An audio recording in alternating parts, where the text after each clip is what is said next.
Having one qualifying run to get the job done. The engine failed and they rebuilt it overnight. LAURI HEINONEN looking strong. Cool, calm and collected. The flying Finn pulls into the lead position. 2 91-point runs. The consistency, the key. And he's looking strong already in his top 32. What can he do against this man? Well, he has the weight of the world on his shoulders right now, CONOR SHANAHAN. He's been fighting for a championship for a few years. He said this year was the year. Will LAURI HEINONEN, the Finnish driver, be the man to take him down? Shanahan edges forward on the handbrake, jumps the start line. Through the chicane they go. Heinonen versus Shanahan, the first run of your top 16 underway. Big initiation from Heinonen as he absolutely screams away. Puts a little bit of ground between him and Shanahan. But now Shanahan edges up onto the door. CONOR SHANAHAN goes for the kill straight away as they come down the hill into the outside zone. Shanahan has to brake to avoid the inside, to avoid the curb, and now allows LAURI HEINONEN to put some distance between himself. Shanahan once again finds himself on the inside. They transition back outside zone 8 awaits as they go to the wall. Shanahan on the back bumper. Wow. Well, and just as much as we hyped it up, they delivered. What an incredible run. Dave, welcome back to the commentary tower. Yeah, caught that one in real time on the way up here, and it was fast, it was furious. CONOR SHANAHAN going for everything on the first corner. That's the highest difficulty part of the track, to be close, and he did. But he paid the price. He got a little too close and had to back off as well. But you know what? He knew the style, the quality of LAURI HEINONEN. He had to make it work. And just here, I think he gets lost a little bit in the smoke, but he stays in it. It's not a massive error. It's not a huge deduction. But Heinonen's car, just when we get to this midsection, looks like it's faster than anybody else around here. It certainly does. It looks like it just pulls away and puts some ground between him and Shanahan. Look at that big understeer. You can see him winding back the steering wheel as he turns into that final outside zone, slowing the car down. Shanahan going for the kill, looks for the door, just can't seem to get right up onto the front wheel, manages to get onto the back bumper with the door. Shanahan, though, you know what, doing an incredible job for a man that's been through hell and back last night. Yeah, I mean, you know, when it looks like the engine failure is happening before qualifying, you're dreaming of moments like this, to go to a top 16 and be fighting it out and getting points on the board for the championship. Look, he did really well at the start of the run, really well at the end of the run. In the middle, he lost Heinonen a bit, and that's going to play into the strategy of Heinonen now, because his spotter is going to have to say to him, look, Conor was on your door the whole first and last section of the course. If you can make the mid-section count here, you're going to get the win. And Heinonen will take all that information to this next run and know this is a huge one for the championship. This is what it's all about. You can claw back a lot of points in the early stages of a championship to keep your dreams alive. And right here, with a lot of home support from a neighbouring Finland, which is just over the border, Heinonen has probably more fans in that grandstand than any Swedish driver, and they're willing him on right now. Shanahan is under pressure. He said the car is under pressure, and I think this is going to be fireworks from the off. I think it certainly is, Dave. Well, we've already seen fireworks in the first half of the run. They come through the chicane, through the gears. Shanahan now under pressure in that lead position. Can LAURI HEINONEN get the job done? He doesn't initiate where we thought he would. Maybe he thought Shanahan was a lot slower, or is he going to reel him in? He tries to reel him in, but Shanahan does have the pace.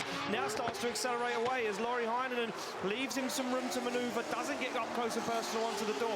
Can he rein him in? They transition through in front of the grandstand. Now Heinonen starts to apply the pressure, starts to turn the screw. Dangerous transition from Heinonen. He dives onto the door. He looks for the side of that Toyota GTA6. It's not clean from Shanahan in the last outer zone. I'll tell you one thing, it's got to come back to proximity for me. I mean, Heinonen didn't have it through the first section of the course. We talked about Shanahan's proximity through turn 1 and 2. Heinonen, he almost gets, I think, a little caught by the speed of Shanahan's car through those first sections. I'm not sure he expected him to be so fast. Conor very smooth throughout the course, does make an error towards the end of the run, but it's not a major error. The line is pretty solid the whole way through, and I expected LAURI to be a lot closer on that run than he was.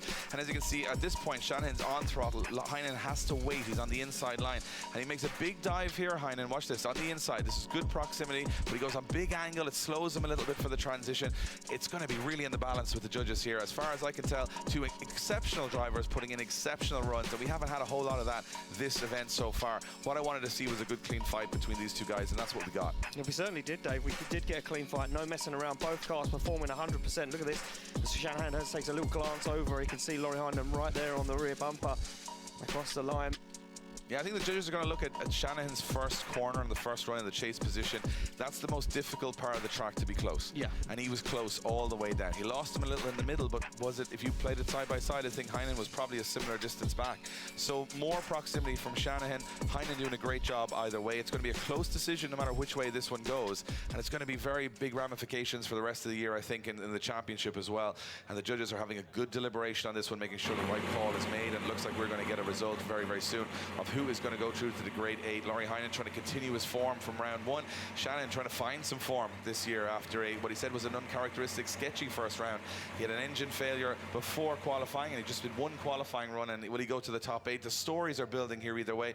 Will Heinonen increase his lead in the championship if he wins this? Because he's probably going to be right up on top, if not ahead of Peter Wiańczek in the championship standings.